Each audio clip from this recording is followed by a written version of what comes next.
welcome to the Stiles Council, a podcast about the England national football team. I'm Chris Nee, and I'm joined, as always, by David Hartrick. Hello, Dave. Hello, mate. How are you? Very, very happy.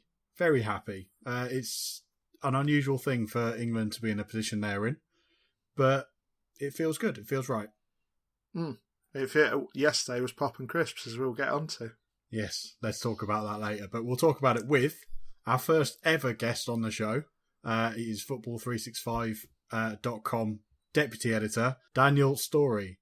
Dan, how you doing? Yeah, really, really well. I say the only bad thing about working England in a World Cup, and there aren't many, is that I've just had my celebratory pint about 25 hours after the game started. It was really good, wasn't it? I know you're going to ask me about that soon, but I feel like I'm going to burst. The only people I've been able to tell about it are a content management system of Football 365s and my own partner, who is getting real sick of hearing about it. Well, let's start with you then, Dan. It was disarmingly comfortable against Sweden in the quarterfinal, wasn't it? It was as comfortable as a quarterfinal is ever going to get. I said before the game that I was worried because that's my default position as a football fan and an England fan, but we are and always were a better team than Sweden. There was no doubt about that. I think they were probably, other than our slightly patchy history against Sweden, which I think everyone knows about, but actually means very little given that everyone else is, all the players and manager have changed. Apart from that slightly patchy history, there was no reason to be afraid of them at all.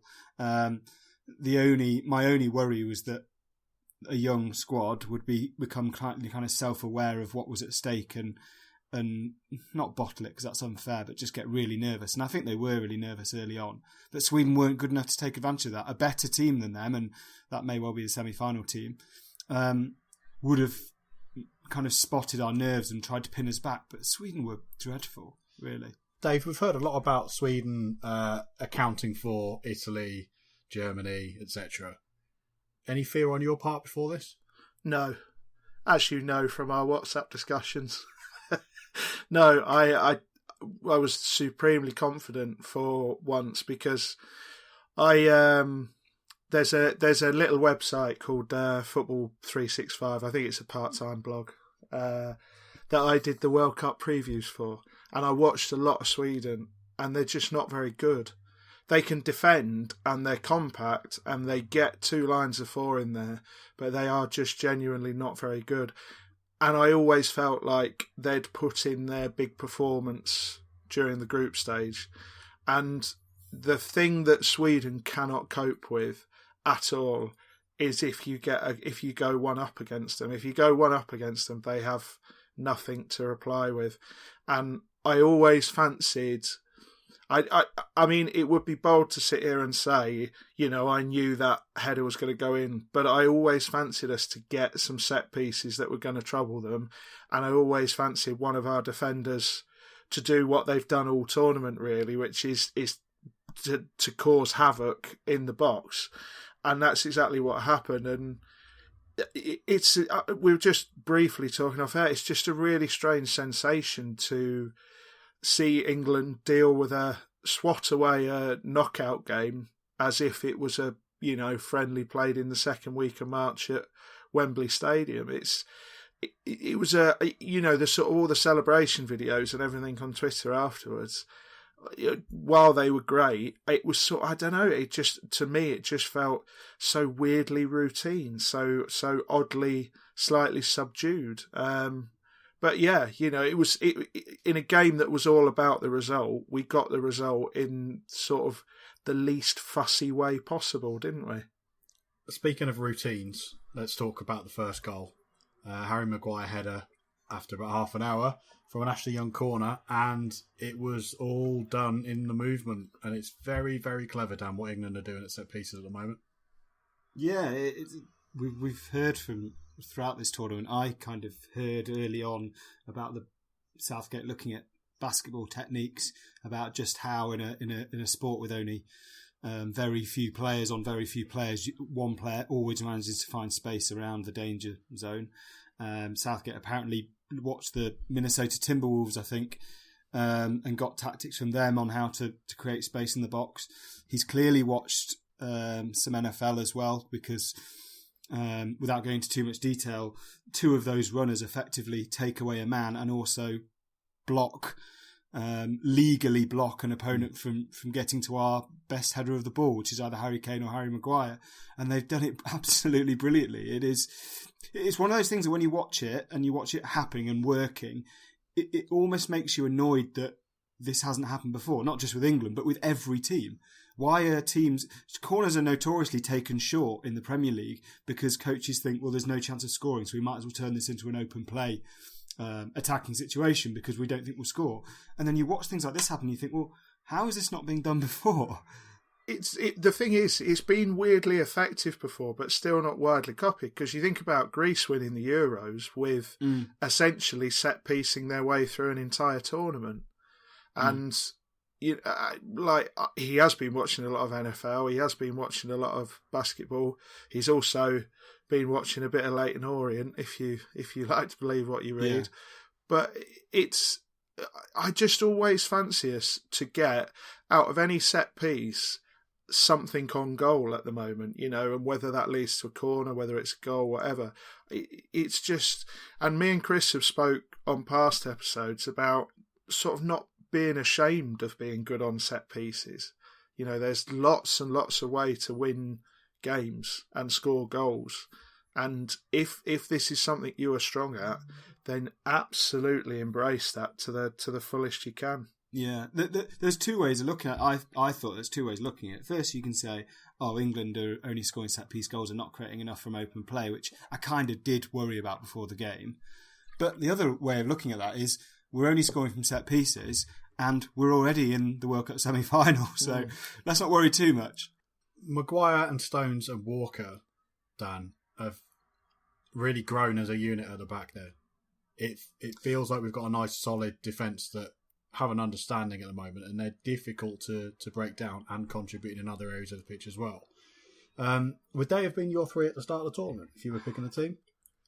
I think they would have been, but I wouldn't have been surprised if Gary Cahill had been part of it, because he was brought into the squad because Joe Hart was not there and Southgate wanted a leader. And I kind of thought that having brought him into the squad, he might bring him into the team as well. Obviously, Gareth had seen that in training and had a plan, and it looks like that plan had been worked on with these three players because they, as you rightly say, they look brilliant together.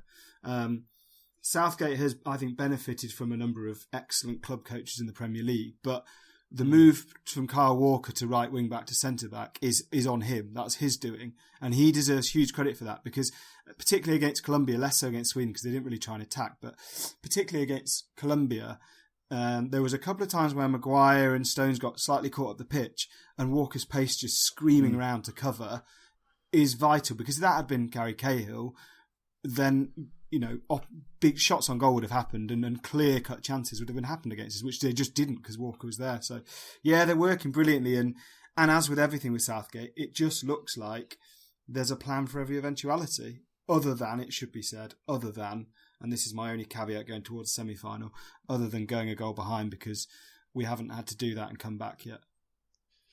The defensive line has been so impressive, and it feels like different players have been the best player in that line at different parts of the tournament. I think Walker's been pretty consistent, give or take one or two little personal errors. Maguire has had games where he's looked like the best of the three. A lot of people are talking about Harry Maguire being the best of the three against Sweden. I think John Stones has gone under the radar for what he did yesterday. I think he was consummate at the back. Difficult to get cigarette paper between them, Dave, though, isn't it? Yeah, very much so. I think the thing, they all bring something different to it. So, Stones, I think, is really good on the ball, and he always looks to play the ball really, really quickly. I think Harry Maguire is our all-round central defender, and most importantly is the one who is more than happy to head a mini metro away if needed.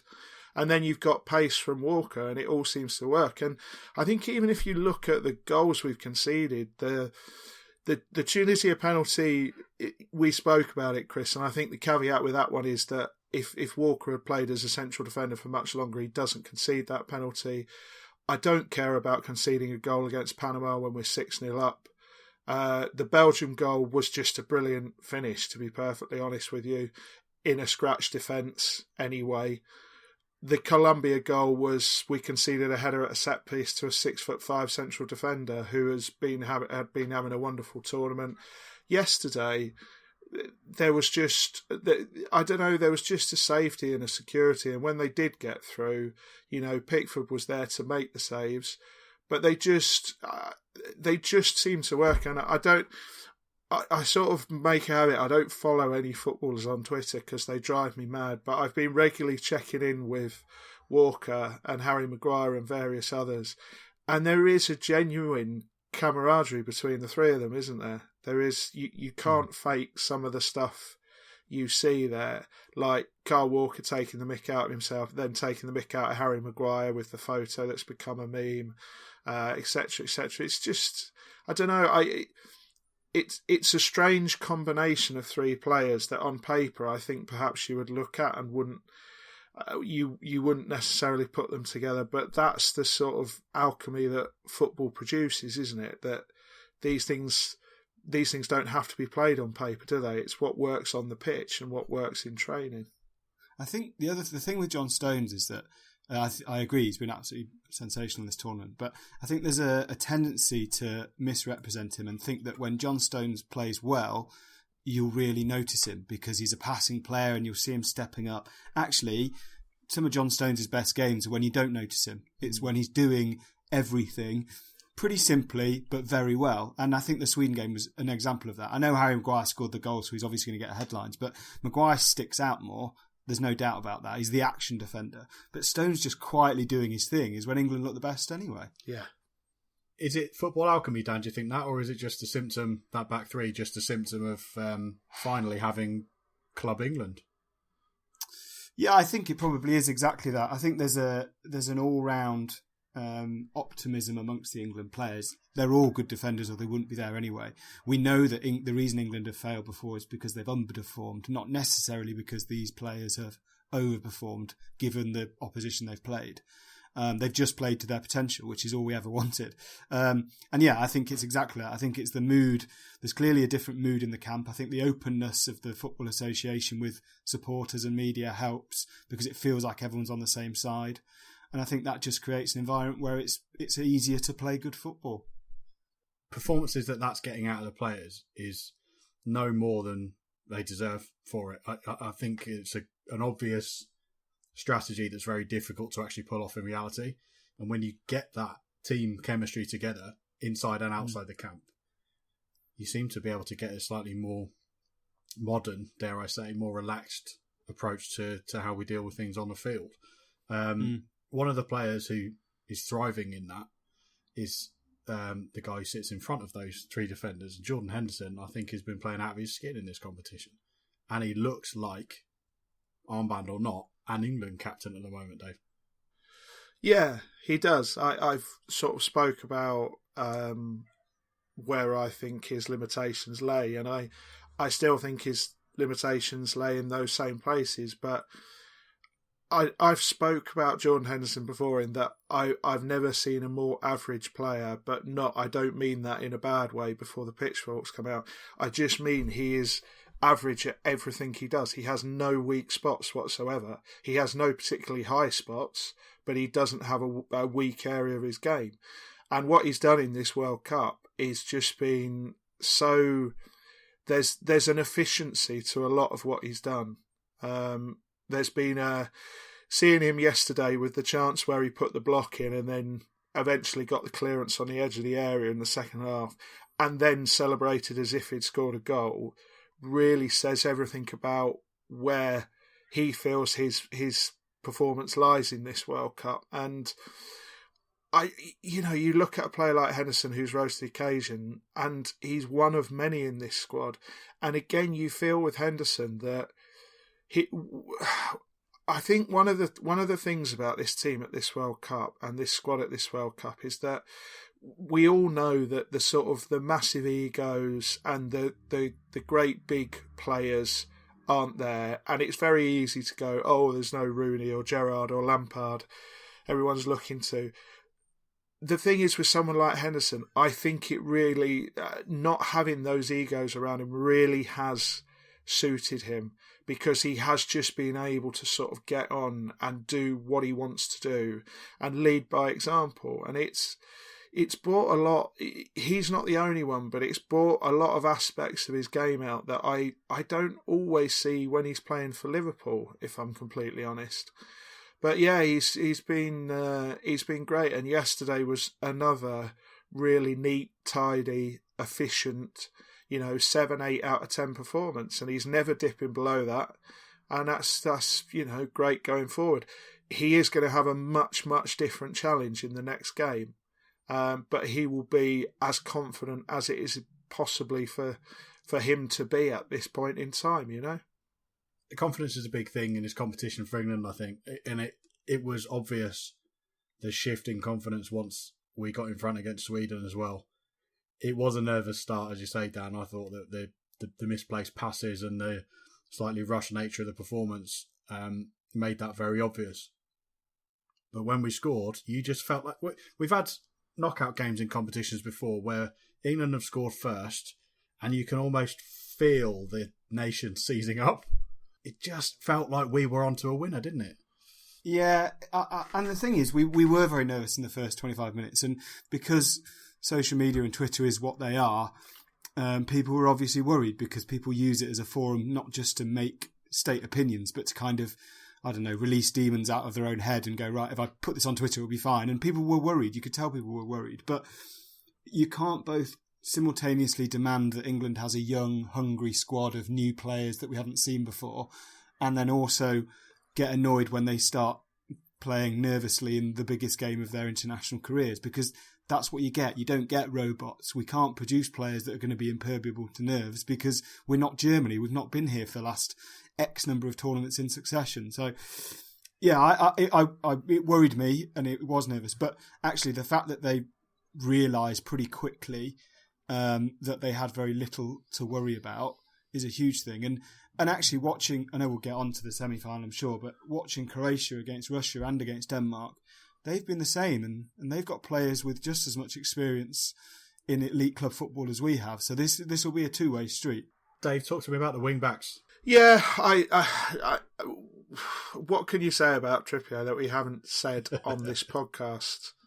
In that I think it was Jonathan Loon made a very good point that the world is upside down, that we're coming into the last week of a World Cup, and not only are England about to play in a semi-final, but Kieran Trippier is an absolute shoo-in for the team of the tournament.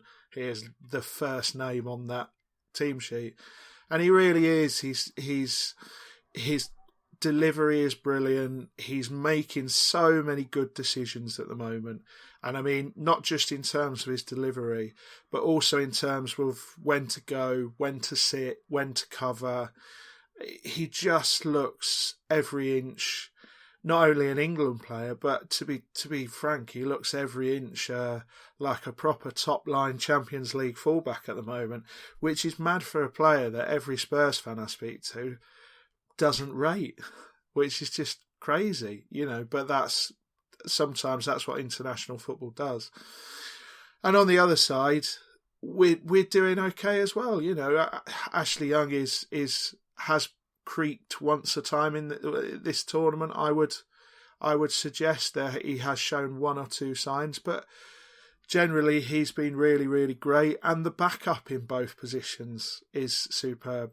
That has become our sort of chief weapon from open play. And I think the only reason I would love to see this Kieran Trippier play with a absolute peak level Paul Scholes arriving late into the box, because I think he'd have a brace every single game. I really do. And that ball in the second half, it didn't come to anything in the end, but where he took it on the half volley and just fizzed it across the 6-yard line, that's as good as it gets, Like, genuinely, a delivery from a fullback, that is as good as it gets. So, yeah, that sort of, that weapon, and that's, let's be honest, that is the modern way, isn't it? That is the modern, how we want our players to be. And it's just great to see, isn't it? There was a clear tactical decision not to just hurl the ball into the box, which is a smart piece of thinking on the part of the England camp, but also helps to bring out the best in a right-sided wing-back who is very capable of finding a better ball and of linking up with Kyle Walker, who can do the same. And there was that little passage in the first half where they were just knocking the ball to one another, and it's very possible that there were fat lads in Coventry shouting for them to deliver the ball. And the fact that they didn't shows the meticulous nature of the planning of this side. We knew the risks that came with just chucking in a floater, and we have the quality to not have to do that. And Trippier's able to contribute chances and assists in ways that an old-fashioned fullback or winger might not necessarily do. And in fact, Dan, the chances that came England's way at 1-0 before half-time fell to Raheem Sterling from, another, not necessarily innovation, but another piece of tactical thought that managed to spring him in behind a few times. And his running was a big contributor. Yeah. Sterling divides England supporters like no other, and you can see that on Twitter. You can see it if you sit in any pub and watch an England game, because I spoke to people who have told me for every game they've sat in different pubs in different parts of the country, and his name's been booed when the teams were out. It's been jeered when he's been substituted. It's been booed when he's mentioned on commentary. And I can only, without going too much detail, I can only assume that tabloid slurring of him has worked, because if anyone watches that game and sees him missing those chances and just sees the chances missed and thinks, well, he's a bad footballer, they cannot be watching the game properly, because the running he makes to create space for Kane, to create space for Lingard, to create space even for Ali, that's what stretches Sweden. They were scared of his pace, and he was the fastest, and he did it. And he also, despite all the criticism, when he misses his chances, he carries on doing the runs. Second half, he was running them down. His finishing needs to improve. There's no doubt about that. And Manchester City have managed to perfect him by basically having his shots within 10 yards from goal. But Manchester City are a far more complete attack, that they can afford to build a system that works that way. England can't do that, because we have Harry Kane, who is a very dominant striker, and Sergio Aguero or Javier Jesus kind of play a secondary role at City, so it changes. But that doesn't mean that Sterling is not useful. And I'm so glad that a lot of journalists have come out and said, well, actually, I watched the game and I think he was great. I'm so glad that Gareth Southgate is sticking with him, because this is a better team with Raheem Sterling in it. And that's been clear from certainly the Belgium game, when it looked very different, didn't it? Yeah, and when he came off against Tunisia, and when it came off against Colombia, I know we brought on Eric Dyer, so that's why we sat back a bit. But also, as soon as he goes off, the opposition think, well, they breathe a sigh of relief, the defenders do. I promise you that. They breathe a sigh of relief and go, well, whatever happens, England has lost a dimension now, because there's no one else that's doing what he's doing. So we know that one plan won't work anymore, so we can plan easier for all eventualities. If he against Croatia, if he takes out Domagoj Vida, if he drags him out of central defence and leaves Harry Kane against Dejan Lovren, like I was at Wembley last season when Spurs mullered Liverpool and Kane mullered Lovren because he got one-on-one with him. And so if Sterling creates that space and Kane scores the winner, Kane's obviously gets the headlines, but it's Sterling that's making that goal with his movement. It's just, it's sad that we still feel like I'm having to over-defend him, or everyone else is, but he is excellent. What about Kane then? His performance wasn't a performance of headlines either, was it? No, but I hate to say this, and you may disagree with me, but I watched that game yesterday, and my impression of Harry Kane at the end of it was that he's definitely carrying an injury. He seemed a little bit more laboured. He seemed to drop deeper and deeper as the game went on. He didn't have any clear-cut chances because he didn't seem to have that 5-yard burst of pace that he normally has. Now, the thing is, he still contributed. He still did a hell of a lot in the game. He still worried defenders. He was still a massive presence in that side. But I do think he's carrying a knock. I genuinely do, and I think with Vardy for backup, at the moment also carrying this alleged groin strain and what have you, and with Vardy being such a markedly different player, then Kane plays regardless at the moment. But I think England, in the semi-final, if my suspicion is right and he is carrying a bit of a knock, I think they have to find a slightly different way to work it up front. I think Ali and Lingard have got to work on picking their moments, obviously, but actually getting beyond Kane at the right moments in the game. And what I was sort of absolutely delighted with was Dele Alli's first half yesterday. I thought was really, really poor, really poor. The minute he scored that goal in the second half, he looked a completely different player. So I'm hoping that, who knows? I may be completely wrong. Kane may be 100%, but if he's not, I think it's the right time now for Ali to pick his form up and start doing a bit of the running for him. To be frank, I think Kane basically yesterday, it looked like he turned himself into a target man. Now that might be, as you say, Dave, it might be because he was still feeling a knock, and whatever England say in the extra time against Colombia, he was out on his feet. He was either very injured. Yeah, exactly. Something's up with him, but he's good enough now to turn himself into a target man, that he still wins fouls, he still brings others into play. But you're absolutely right, they've got to get close to him, because if it's only Raheem Sterling getting close to him, that's not going to be enough to break down Croatia. Happy at half-time, Dave? Yeah, I as you could tell from my WhatsApp rhetoric, Chris, I was supremely confident. I really was. Sweden they didn't have enough in the tank to trouble us. And I mean, again, I may be wildly overstating it here, but I only really felt England got into first gear for the last 20 minutes of that first half and the first 20 minutes of the second half, and that was all they really needed. And yeah, half-time came, 1-0 up in a World Cup quarter-final, minimum of fuss, plus it always looked like we were going to get another. And again, that's not hindsight saying that. I was saying this at half-time yesterday. It always looked like we were going to get another, and that we were troubling them. So yeah, I was absolutely delighted. Celebrated with a fab lolly. When that goal did come, it just felt so simple. And did you see Southgate's?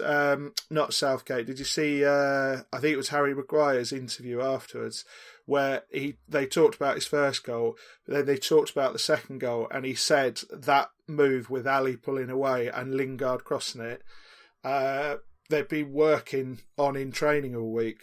So yet again, it's muscle memory kicking in and something they've worked on paying off. And that chance, I mean, Ali has been, he's a kind of all-round attacking midfielder, I think, but if he has got a special trick, and it's an unusual one for a silky attacking midfielder, but he does love those back post headers. I remember him scoring twice against Chelsea for Tottenham in a 2-0 win. I think it would have been season before last, so Chelsea's title-winning season. Again, just hanging at that post and then guiding his header in.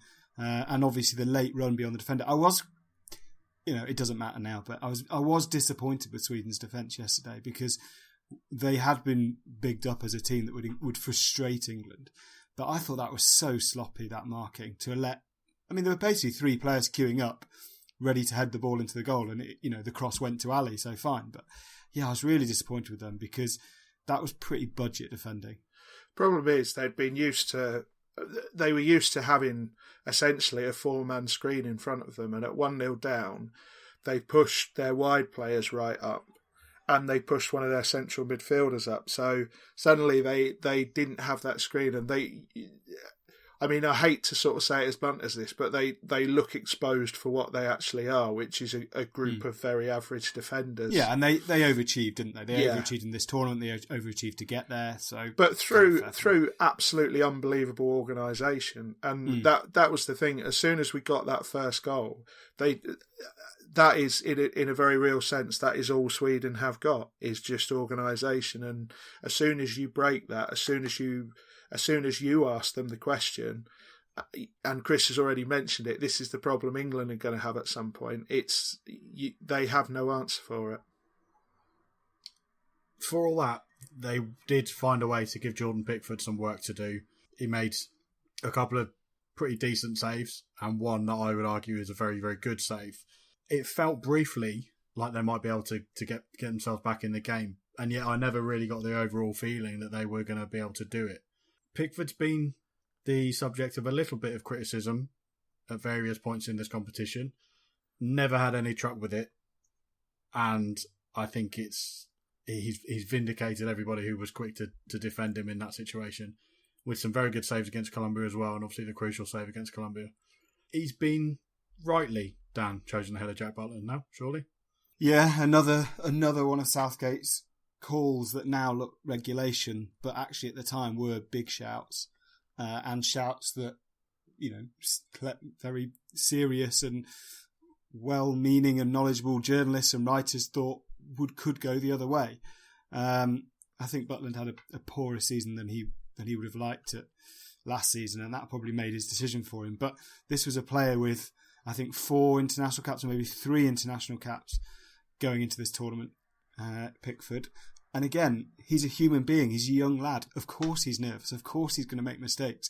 We can't demand a team that is young and hungry and vibrant and exuberant, and then also demand that they don't make mistakes, because that's not how it works.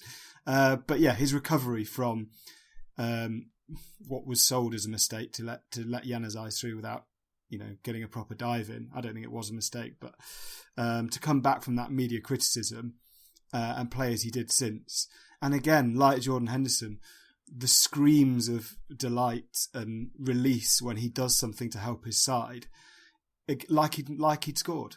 It's absolutely sensational. So yeah, he was. Dave mentioned the point before. I won't try and steal his point, but Dave was right when he said off air that Pickford didn't save anything yesterday that you wouldn't have expected him to. The last minute save against Colombia, I wouldn't have expected him to make that save. That went above and beyond. But these were all, if not regulation, then certainly if they go in, you go, should the keeper have saved that? But that's not really the point. He still made them, and he still made them in the big moments of a big match. It's consistency. Fine. And consistency like that comes from confidence, and that confidence. It's the performance circle, isn't it? Without getting all too terrible and management speaky, but it's confidence feeds form, and form feeds confidence, isn't it? And there you've got. Again, we've spoke on previous episodes, Dan, and I've been quite open in saying that I think Jack Butland is the better goalkeeper, but Jordan Pickford is the better all-rounder. Jordan Pickford's distribution is streets ahead of Butland's. So. Again, you're right, though, Chris. It was a huge call. It was a huge call to put him in there, and completely vindicated. But the other thing is that I think it's worth saying, we've talked a lot about that back three. There is a very clear line of communication between goalkeeper and back three there that is really good to see. There is a level of confidence between them both. And it's great to see a young man in goal with a big personality that doesn't rely on kicking the posts in a warm-up and screaming his head off and all that sort of thing, as, don't know, I think previous England goalkeeper might have.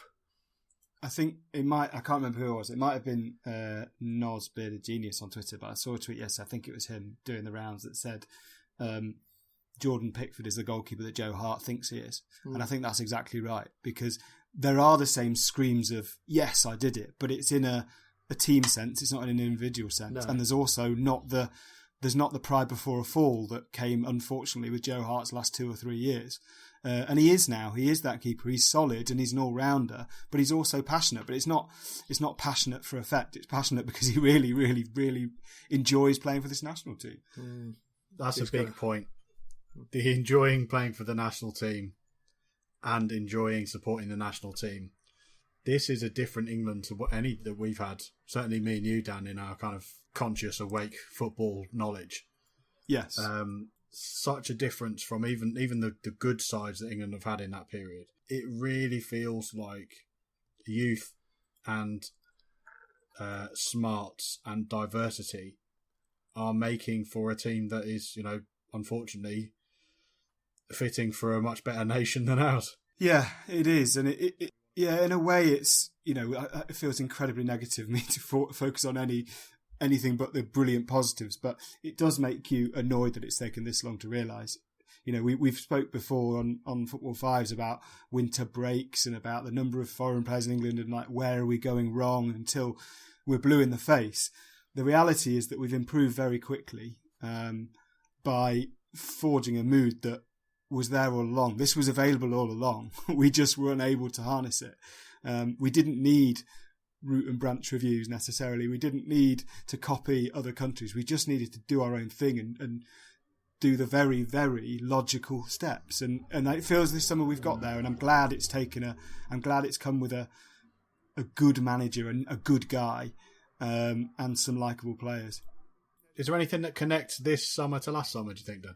Yeah, I because I'm completely unashamed at congratulating myself and patting myself on the back. I tweeted a piece this morning that I wrote last summer, which I didn't ever think would end this way, but it was kind of 2017 was the year of hope for the youth teams. I think it can only be the case that if you've got players like Ruben Loftus-Cheek and Lewis Cook and those players who have been in and around the England setup and who have succeeded at youth level, and also who speak to young kids at their team. Jordan Pickford's only 23, I think. Raheem Sterling's only 23. John Stone's only 24, 25. So they're a young squad. And I think if they speak to their mates at clubs and they go, oh, I won the Under-20 World Cup last year, how could that not drive you on? How could they not see 19-year-old kids on the front page of the newspaper being lauded and not want to be a part of that? So I do think there's a connection. It obviously goes beyond that, but I think that is a reason. I'm going to say that there's a lot of, as somebody who, as the one member of this pod who lived through it, there are a lot of parallels between this squad and the 1990 squad in the way they've approached certain things. Now, they play completely differently. The egos within the team are completely different. Very different managers, but both managed by somebody whose belief in football was absolute, who believed in the World Cup, to be frank. Both Bobby Robson and Gareth Southgate have always believed international football is the pinnacle, and that comes across. But one of the things that has undoubtedly benefited this England side is the spirit and the mood within that camp and the fostered sort of unity within that squad, and that's come from the manager. Now, that comes from lots and lots of different ways. In 1990, it came through adversity because they got attacked like you wouldn't believe in the press. And what that did was bond the group together. They became their own little island, and they went on from there. I honestly think with this team, I think what it's quite easy to dismiss is lots and lots of journalists will tell you that international friendlies don't matter, etc., etc. This squad, or sort of 2/3 to 3/4 of this squad, are still together, and in the last 12 months have held France, held Germany, held Brazil, and put together a quietly really impressive set of results. And that builds its own spirit within the camp because it makes you feel unbeatable. It gives you confidence like you wouldn't believe. And when you can do that with a group of people who have become your mates, your friends, then suddenly your limits are removed, and that is what we're benefiting from. And we can all, I think, are we going to move a little bit onto the semi-final now, Chris, and look ahead? Because one of the things I wanted to say was that, and it sort of leads on from what I was just saying, I don't really care about this semi-final. Not as in, I don't want us to win. I'd love us to win and go to a World Cup final, what have you, but I don't really care because they've already gone past the point where I wanted them to get to. We wanted them to get to a quarter-final, and my other caveat was that I wanted us to go out to a better side for once and not a side we should be beaten. Croatia there's not much between the sides, but I think Croatia are better than us, but it's going to come down to who plays better on the night. And I think France and Belgium are better than us, but again, we can beat them. But what I'm looking at is the springboard from this tournament going forward into the next Euros, into the next World Cup, into the Euros after that, with players like Sessegnon, Mason Mount, and various others I could go into. It just changes the whole psychology of playing for the national side, and it removes all that weight that was, associated with pulling on an England shirt in, let's be honest, the last decade or longer, really. And it's just an incredible situation to be here talking about the semi-final, to feel this positive, to feel like progress is being made in such a short space of time. But I can only see more progress in the future, which is a horribly optimistic place to be for an England fan. I think the only weird thing about this summer is that kind of like, if we go out in the semi-final, I'd say fine. This point doesn't really apply, but there is the slight danger of that Leicester syndrome where everything now is after the Lord Mayor show. Now, I'm not for a second wanting England not to win this tournament because of it, but we should also remember, whatever happens now, this is still a work in progress. It's a brilliant work in progress, and it's great that we've had this quick win already, but this is still a work in progress. This does not mean that the battle is won and the job's done. And I honestly don't believe that Southgate is stupid enough to think that, or to let anyone in the squad think that. And if they did, then I don't think they would stay in the squad for long. But that's my only... I'm desperately trying not to get carried away while also getting really giggly. They can't come back as failures. That's the big point for me. They got through the group, got through the second round game, which could have gone either way. I think arguably would have been a bit of a failure to come back after not winning another knockout game. To go through that game and through Sweden, to win a penalty shootout, to be very comfortable in a World Cup quarter final, and to put ourselves in a World Cup Final Four, there's just no way they come back anything other than a success, regardless of what happens on Wednesday. And that's a good place to be. If we lose on Wednesday, I can sort of tell you now with an amount of confidence again, is that the one thing they won't do, and this team won't do on Wednesday, is lose badly. They won't collapse because it's just not in their nature to do so. And you're exactly right, Chris. They can't come back as failures. And you're exactly right, Dan. This is a work in progress. This is a project going forward. But what it does provide more than anything else is inspiration. It gives Gareth Southgate license to go back to it just gives him a little bit more power, a little bit more control to keep doing what he's doing. It makes getting into the England squad feel like something you really, really want to achieve and push for and get there. And it's as I said, it's not that I don't care about the result. I'd love England to win, but they've done enough whatever happens. They've absolutely done enough whatever happens. And then we've got the core of this squad going forward, along with Sancho and Foden and everybody else to bring in. It's all right to be optimistic again. It's all right to feel good about England again. And that's for people who give up their spare time to do a specifically international football focused podcast, Chris, that's quite a special feeling, isn't it? It feels pretty good. Yeah, I think bringing back the pod was never predicated on having a really good World Cup, and it certainly wasn't predicated on reaching the semi-final of that World Cup.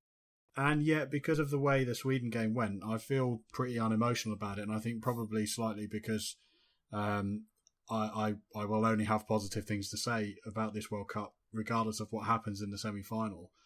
I've been not necessarily on edge. In fact, it was the Colombia game that really kind of got me most, biting my fingernails. Dan, by Wednesday afternoon, you're going to be a puddle on the floor. Yeah, I am. I really do care about this semi-final. Partly because I think England can win it.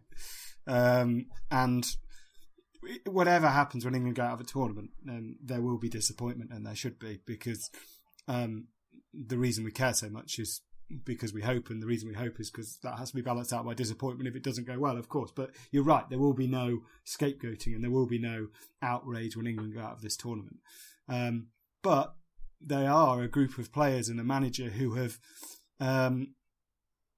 mastered at the moment making the most of some good fortune and some good planning. So that said, they now have a perfect opportunity to get to the World Cup final, because if you'd have told them 3 weeks ago, beat Croatia, and a Croatia, by the way, who have played 2 lots of extra time, who have players who were limping around more than England's were during their own extra time against Colombia, for a place in the World Cup final, they'd snap your hand off, and so would I. So yeah, I am going to be incredibly nervous about it. Yeah, I'm just thinking, why not more than why at the moment? Yeah, they can win it, and it'd be great. And yeah, they can probably go on to a final and maybe even win that. Who knows? But I'm not going to lose any sleep over it, because I'm finally watching an England team that I can be really proud of. Absolutely. Dave, you remember a semi-final team much more in much more detail than I do. Remember 2 if you count the Euros, yeah. Yeah.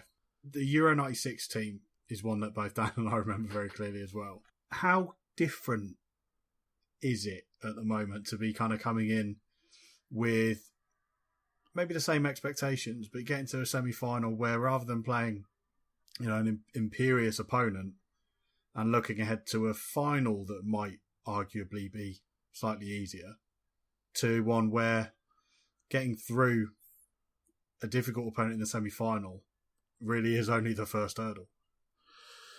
Because we would have won the Euros and we would have won the World Cup in 90. Yes, yeah. It does feel different. The thing about 1990 was that you had, I think, how can I describe it? I think the thing about 1990 was that the semi-final was effectively the final. That I mean, it sounds stupid to say it, but what you went through in 1996 with the sort of Little Englander stuff and the Acton surrender, front page, etc., in 1990 it was all that and more, except it was just completely accepted. It was us against the old enemy. It could not be a bigger game. And the thing about the build-up for that semi-final was that you didn't have the outlets you have now. So you didn't have social media and stuff like that. So, like, the actual football game was like this sort of burst of emotion. This feels more, because you have places to go and put those emotions, you feel like you can keep them in check slightly more, and you feel slightly more informed. And, I don't think anybody on this podcast will ever subscribe to the Little Englander thing and all that anymore. But I think in 1990 we played the best side in the world in that semi-final. In 1996 we played probably the second best side in the world in that semi-final. We are not playing a team who I would argue is probably in the top 5 in this semi-final. Yes, they are better than us, but they are not. The difference is they are not significantly better than us. And a World Cup final is there for this group of players. If they don't get it, absolutely fair enough. Nobody's going to be slating them, or they shouldn't be. It'll only be idiots who are. But it feels different because while it feels so much more achievable, it also feels okay for them to lose somehow, which was not how it felt in 1990 or 1996. You know, it felt unacceptable to lose at that time. So we'll see. We'll see. But, I mean, England in a World Cup final this summer. Ooh, stop it, Aggers. That would be very nice. So we will see, and we'll leave it there because incredibly we will be back with 2 more podcasts before the end of this World Cup. Dan, thank you very much for joining us. We roped you into it, saying if we win the quarterfinals, you're coming on, and you've been good to your Good word. luck, Charm. Yeah. So you can find Dan at Daniel Storey 85 on Twitter and Football 365 all over the damn place. Dave is at David Hartrick. I'm at Chris M. Nee on Twitter, and you can find us also on Twitter at England Podcast and Sphinx Football all over the socials. Thank you very much, chaps. Cheers, mate. See you there. See you later.